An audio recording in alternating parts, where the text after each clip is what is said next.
This is Vinson. நம்ம சேனலுக்கு உங்களை எம்ப்ளான் வரதுக்கு நம்ம சேனல் வந்து பார்த்தீங்கன்னா உங்களுடைய கெரியர் செட் பண்ணுறதுக்காக தான் இன்ஜினியரிங்காக நம்ம சேனல் நிறைய வீடியோஸ் வந்து கொடுத்துட்ருக்கோம். அது மட்டும் இல்லாமல் உங்களுக்காக அதாவது டெய்லியுமே வந்து இந்த பேப்பர் ரிலேஷன் கேம்ப் அப்டேட் வந்து கொடுத்துட்ருக்கோம்.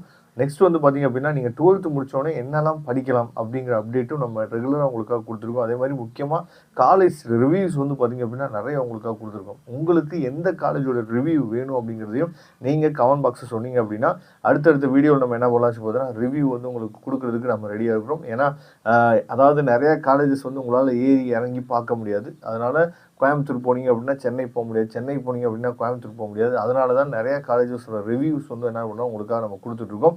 அதே மாதிரி ஸ்காலர்ஷிப்ஸ் அப்டேட்ஸ், அதாவது மெரிட் ஸ்காலர்ஷிப் சில காலேஜஸில் என்ன பண்ணுறாங்க அப்படின்னா ஒரு என்ட்ரன்ஸ் எக்ஸாம் மாதிரி வச்சு அதுலேருந்து என்ன பண்ணுறாங்க அப்படின்னா மெரிட் ஸ்காலர்ஷிப் கொடுக்குறாங்க.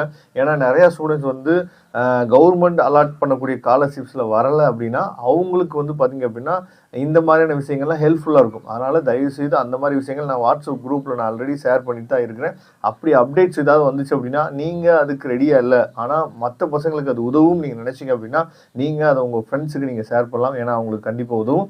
ஓகே, அதாவது நேற்றுக்கு நம்ம வந்து அப்லோட் பண்ண வீடியோஸில் நிறைய பேர் கேட்ட கமெண்ட்ஸ் என்ன அப்படின்னு சொல்லி பார்த்தீங்கன்னா, சார் நீங்கள் வந்து அன்அஃபிஷியலாக கிரேஸ் மார்க் வந்து கொடுப்பாங்கன்னு சொன்னீங்களா சார், அதாவது மீட்டிங் மாதிரி போட்டு அதில் இதுக்கெலாம் நீங்கள் வந்து கிரேஸ் மார்க் கொடுக்கல. ஏன்னா அஃபிஷியலாக எதுலேயுமே கிரேஸ் மார்க் வந்து கொடுக்கல. கம்ப்யூட்டர் அப்ளிகேஷன் பேப்பருக்கு மட்டும் ஒரு 3 மார்க் என்ன பண்ணாங்கன்னு பார்த்தா கிரேஸ் மார்க் கொடுத்துருந்தாங்க. 3 மார்க் கொஸ்டினில் கிரேஸ் மார்க் கொடுத்துருந்தாங்க. மற்றபடி எங்கேயுமே வந்து பார்த்தீங்கன்னா 1 வேர்ட்ஸுக்கு தான் இந்த ஆப்ஷன் 2 ஆப்ஷன் இருந்துச்சுனாலும் நீங்கள் என்ன பண்ணலாம்னு சொல்லி பார்த்தீங்கன்னா கரெக்ட் வந்து கொடுக்கலாம் அப்படின்னு சொல்லியிருந்தாங்க. தவிர மற்றபடி அஃபீஷியலாக நமக்கு வந்து கிரேஸ் மார்க் வந்து கொடுக்கவே இல்லை. அப்படிங்கிற பட்சத்தில் அன்அஃபிஷியலாக கிரேஸ் மார்க் வந்து கொடுத்துருக்காங்களா சார் அப்படின்னு சொல்லி நிறைய பேர் கேட்டிருந்தீங்க. அப்புறம் நிறைய பேர் கேட்ட விஷயம் என்னன்னு சொல்லி சார் இங்கிலீஷ்லாம் சென்டம் இருக்கா அப்படின்னு சொல்லி என்ன பண்ணுறீங்கன்னா கேட்டிருந்தீங்க. இதை பற்றி ஃபஸ்ட்டு பேசிவிட்டு அதுக்கப்புறம் கேம்பில் என்ன நடந்துச்சு அப்படிங்கிறதையும் பார்த்துட்டு இன்றைக்கி நமக்கு கேம்பில் என்ன நடக்க போகுது அப்படிங்கிறத நம்ம என்ன சொல்லி பார்த்தலாம். ஓகே, அதாவது நேற்றுக்கு வந்து பார்த்திங்க அப்படின்னா நல்லபடியாக கேம்ப் வந்து முடிஞ்சிச்சு, எந்த வித பிரச்சனையும் இல்லை. ரொம்ப முக்கியமாக அதாவது அன்அஃபிஷியல் கிரேஸ் மார்க் அப்படின்னு சொல்லும்போது நல்லா நீங்கள் கவனிச்சுக்கணும். என்ன அப்படின்னா அதாவது இப்போ நீங்கள் வந்து ஒரு 98 இல்லை, இப்போ 90க்கு நீங்கள் ஒரு 88 இல்லை 90க்கு ஒரு 87 எடுத்துட்டீங்க, இல்லை வந்து பார்த்தீங்கன்னா 70க்கு ஒரு 67 எடுத்துட்டீங்க.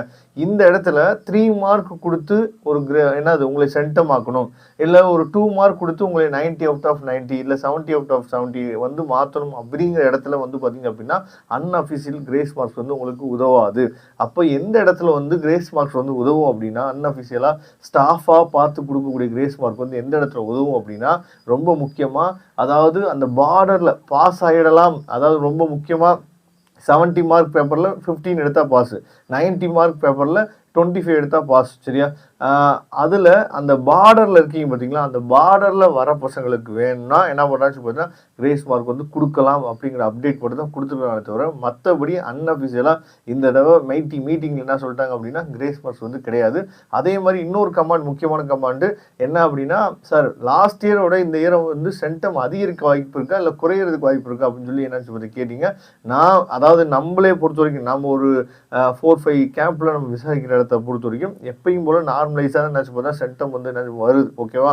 அதனால சென்டம் வந்து நமக்கு தெரிஞ்சு லாஸ்ட் இயரை கம்பேர் பண்ணும்போது கொஞ்சம் குறையிறதுக்கு வாய்ப்புகள் இருக்குது. ஏன்னா சில கொஸ்டின்ஸ் வந்து ரொம்ப டஃப்பாக இருந்ததுனால குறையிறதுக்கு வாய்ப்பு இருக்குது. அதாவது நான் ஏற்கனவே சொல்லிட்டேன் என்ன அப்படின்னா சென்டம் எடுக்கிற பசங்களும் ரொம்ப குறைவு, அதே மாதிரி ஃபெயில் ஆகக்கூடிய பசங்களும் ரொம்ப குறைவு. ஆனால் அந்த ஆவரேஜாக மார்க் எடுக்கக்கூடிய பசங்க வந்து இந்த வருஷம் அதிகமாக இருக்கிறாங்க அப்படிங்கிறத நம்ம ஏற்கனவே சொல்லியிருக்கோம். அதே மாதிரி இங்கிலீஷில் சென்டம் போட்டிருக்காங்களா அப்படிங்கிற அப்டேட்டும் நிறைய பேர் கேட்டீங்க. கண்டிப்பாக என்ன சொல்கிறேன் இங்கிலீஷில் சென்டம் இருக்குது. அதை நீங்கள் வந்து ரிசல்ட் வரும்போது என்ன சொல்கிறேன் பார்ப்பீங்க. சரியா?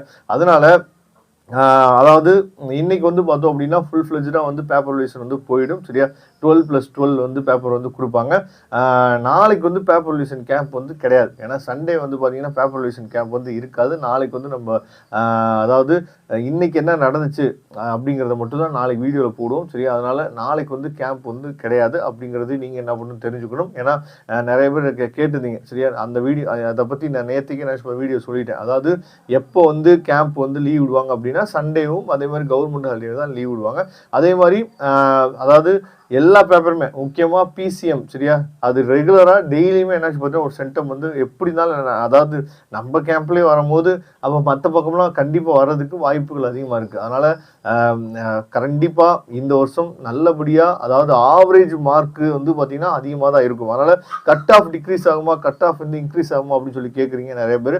கட் ஆஃப் இன்க்ரீஸ் ஆகுமா கட் ஆஃப் டிக்ரீஸ் ஆகுமா அப்படிங்கிறது வந்து பார்த்திங்க அப்படின்னா கட் ஆஃப் வந்து அதாவது இன்க்ரீஸ் ஆகிறதுக்கு வாய்ப்பு இல்லை. ஒன்று அந்த சேம் லெவல்ல இருக்க வாய்ப்பு இருக்கு, இல்லாத பட்சத்துக்கு கட் ஆஃப் வந்து கொஞ்சம் ஒரு 1 or 2 மார்க் குறையிறதுக்கு வாய்ப்பு இருக்கு. ஆனால் இந்த வருஷம் இன்ஜினியரிங் கவுன்சிலிங்கை பொறுத்த வரைக்கும் எஸ்எஸ்என் காலேஜ் கிடையாது. அப்படிங்கிற பட்சத்தில் எல்லா காலேஜோட கட் ஆஃபும் எஸ்எஸ்என் காலேஜ் இல்லாததுனால நான் வந்து மார்க் வந்து அதாவது அதிகமாகவும் நான் சொல்ல வரல, எஸ்எஸ்என் காலேஜ் இல்லாததுனால உங்களுக்கு வந்து மற்ற காலேஜோட கட் ஆஃப் வந்து கண்டிப்பாக இன்க்ரீஸ் ஆகிருக்கு. முக்கியமாக டயர் 1 காலேஜோட கட் ஆஃப் வந்து இன்க்ரீஸ் ஆகிறதுக்கு வாய்ப்புகள் வந்து அதிகமாக இருக்குது. இதை நீங்கள் தெளிவாக நீங்கள் புரிஞ்சுக்கணும். நான் மார்க்கை பேஸ் பண்ணி சொல்லலை, ஒரு காலேஜ் ரொம்ப முக்கியமான காலேஜ் இல்லாத பட்சத்துக்கு ஏன்னா நல்லா படிக்கிற ஸ்டூடெண்ட்ஸ் அதாவது 200 out of 200 கட் ஆஃப் எடுக்கிற ஸ்டூடெண்ட்ஸு, அதே மாதிரி வந்து பார்த்திங்க அப்படின்னா 199 198 கட் ஆஃப் எடுக்கிற ஸ்டூடெண்ட்ஸ் எல்லா பேருமே அதிகமாக விரும்பக்கூடிய காலேஜ் வந்து பார்த்திங்கன்னா எஸ்எஸ்என் காலேஜ். அப்போ அந்த காலேஜ் இல்லைன்னு சொல்றப்ப அப்போ அதுக்கு கீழே இருக்க காலேஜ் எல்லாத்துக்குமே அதாவது பசங்க வந்து அதிகமாக இம்பார்ட்டன்ட் கொடுக்கறதுனால நமக்கு என்ன ஆகும்,